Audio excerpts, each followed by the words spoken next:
Hello everyone, আসসালামু আলাইকুম। কেমন আছেন সবাই? আজকে একটা ব্লগ ভিডিও শেয়ার করতে চলে আসলাম আপনাদের মাঝে। আয়াত ফুডকার্টে সবাইকে স্বাগত জানিয়ে শুরু করছি আজকের ভিডিও। আজকের ভিডিওতে থাকছে সংসারের টুকিটাকি কাজকর্ম। যেহেতু আমরা মুসলিম, সকালবেলা ঘুম থেকে উঠে আমাদের প্রথম কাজ হচ্ছে নামাজ আদায় করা। এরপর গন্তব্য হচ্ছে রান্নাঘর। প্রত্যেকটা মেয়েরই সকাল সকাল ঘুম থেকে উঠে নাস্তা বানানোর জন্য হলেও রান্নাঘরে আসতে হয়। তো প্রথমে রান্নাঘরে এসে ভাত বসাবো, এই জন্য চাল ধুয়ে রাইস কুকারে ভাতটা বসিয়ে দিলাম। আমি প্রতিদিনই সকাল সকাল সব রান্না কমপ্লিট করে নিই, কারণ আমার হাজব্যান্ড সকালে অফিস চলে যায়, যার কারণে তাকে সকালের নাস্তা আর দুপুরের খাবার দুইটাই আমাকে দিয়ে দিতে হয়। এর জন্য সারাদিনের রান্না একেবারেই করে নিই। একদিক থেকে আমার অনেক ভালো হয়, সারাদিনের রান্নাবান্নার আর কোনো ঝামেলা থাকে না, সংসারের অন্য কাজকর্মগুলো করে নেওয়া যায়। আর এদিকে আমার ছেলেকেও অনেকটা সময় দিতে হয়। ও ঘুম থেকে উঠলে ওকে ফ্রেশ করানো, খাওয়ানো, গোসল করানো, মাঝে মাঝে ওর সাথে একটু খেলা করা, সব কিছু মিলে ওর সাথে অনেকটা সময় চলে যায়। এদিকে গ্যাস জ্বালে রান্না শুরু করে দিয়েছি। আজকে রান্না করব আলু দিয়ে পটল ভাজি, আলু দিয়ে ভুড়ি রান্না, আর সকালের নাস্তার জন্য কয়েকটা রুটি বানাবো।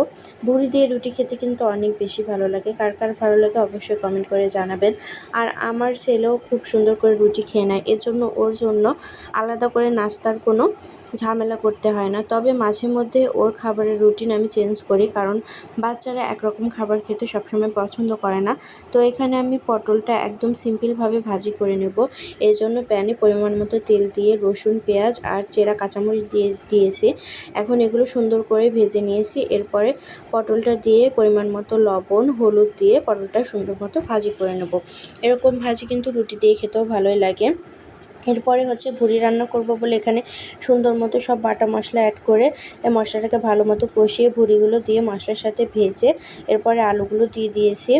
আলুটা সিদ্ধ হওয়ার জন্য অল্প একটু পানি দিয়ে দিয়েছি, এতে করে আলু আর ভুড়ি দুইটাই সুন্দরভাবে সিদ্ধ হয়ে যাবে। এরপর লাস্টে কয়েকটা চেরা কাঁচামরিচ দিয়ে একদম অল্প আঁচে ঢেকে রেখে দিয়েছি, কারণ ভুড়িটা ভাজা ভাজা করব।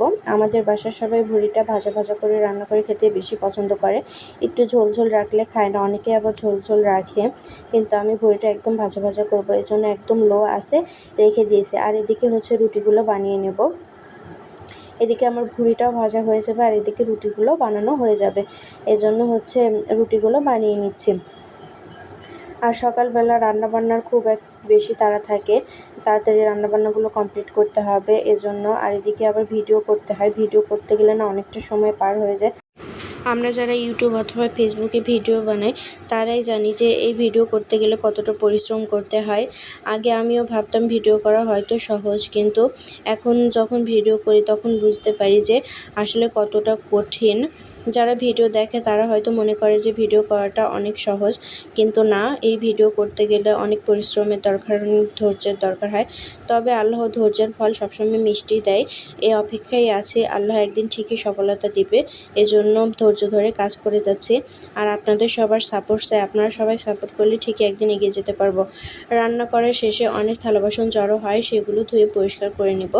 আর রান্নার পর রান্নাঘর পরিষ্কার না করলে রান্নাঘর একদমই ঢোকা যায় না, কারণ রান্নার সময় চারদিকে তেল ছড়িয়ে পড়ে, সেগুলো সাথে সাথে পরিষ্কার না করলে পরে উঠতে চায় না। এজন্য রান্না শেষ করে সাথে সাথে আমি রান্নাঘরটা সুন্দর মতো পরিষ্কার করে নিই, এতে করে পরবর্তীতে রান্নাঘরে যে কোনো কাজ করতে সুবিধা হয়। এদিকে সিঙ্ক আর গ্যাসের চুলা সব কিছু সুন্দর করে মুছে ধুয়ে পরিষ্কার করে নেব। আর আমি এগুলো হচ্ছে পাউডার দিয়ে পরিষ্কার করে নেওয়ার পরও একটা শুকনো কাপড় দিয়ে সুন্দর করে মুছে নিই, এতে করে কিন্তু ভালো পরিষ্কার হয় আর তেল তেলে যে ভাবটা সেটা একদমই থাকে না। আর রান্নাঘর এগুলো কিন্তু সুন্দর করে পরিষ্কার করা থাকলে নিজের কাছে অনেক বেশি ভালো লাগে। আমার কাছে মনে হয় প্রত্যেকটা বিবাহিত মেয়েদের এগুলো হচ্ছে নিত্যদিনের কাজ, এগুলোই তাদের হচ্ছে প্রধান কাজ। এই কাজগুলো যদি সকাল সকাল করে নেওয়া যায় তাহলে তারা কিন্তু একদম রিল্যাক্সে সারা দিনটা পার করে দিতে পারে, আর কোনো টেনশন থাকে না। আর রান্না বান্না তো সর্বপ্রথম মেয়েদেরও হচ্ছে চিন্তার কাজ। এই কাজটা যদি আগে আগে হয়ে যায় তাহলে তার কোনো টেনশনই থাকে না, মনে হয় যে আমার সব কাজই হয়ে গেছে। রান্নাটা যেহেতু সকাল সকাল হয়ে যায় তখন পরে মনে হয় যে আমার সব কাজই শেষ, এখন আর কোনো ঝামেলা নেই। আর আর সারাদিনে টুকিটাকি যে কাজগুলো থাকে আস্তে আস্তে করতে থাকি, এতে করে ভালোই হয়। আর রান্নাঘরের সব কিছু ধুয়ে মুছে পরিষ্কার করে নিয়েছে। এখন হচ্ছে বাজার থেকে কিছু আম এনেছিল, আমগুলো অনেক ফ্রেশ, কিন্তু এগুলো হচ্ছে কাঁচা ছিল।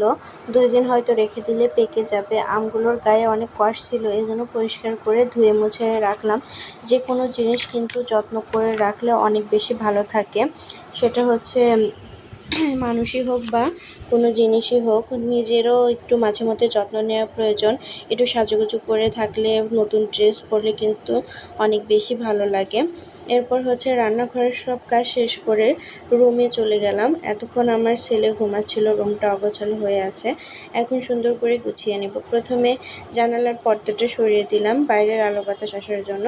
রুমের জানালাগুলো না খুলে দিলে রুমটা কেমন যেন স্যাঁতসেঁতে লাগে, একদমই ভালো লাগে না।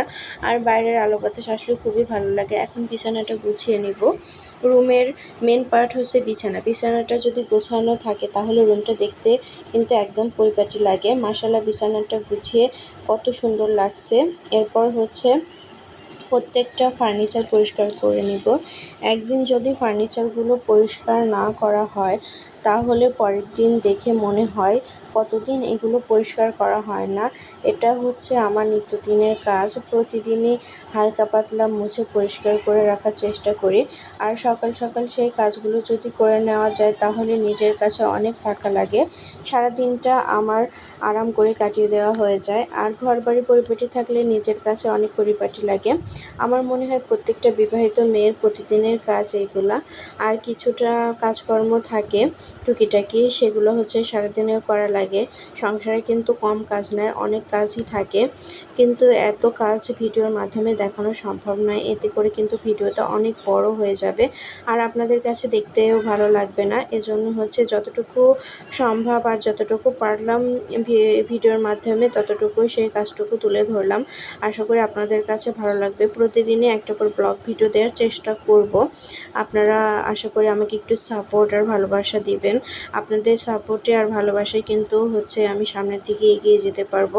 আশা করি আমি ইউটিউব আর ফেসবুক থেকে একদিন ঠিকই সফলতা অর্জন করতে পারবো, আপনাদের দোয়ায় আর আল্লাহর হচ্ছে ভালোবাসায়। তো আপনারা চাইলেই সব কিছু সম্ভব। দয়া করে সবাই আমার হচ্ছে ইউটিউব চ্যানেলটাকে সাবস্ক্রাইব করে দিবেন আর পাশে থাকবেন সব সময়। আর ভিডিওটা বেশি বেশি করে শেয়ার করে দিবেন, লাইক কমেন্ট করবেন। আশা করি হচ্ছে সবার কাছে অনেক ভালো লাগবে। তো আমার ভিডিওটি যদি আপনাদের কাছে ভালো লেগে থাকে সবাই লাইক কমেন্ট শেয়ার করে পাশে থাকবেন। আল্লাহ হাফেজ।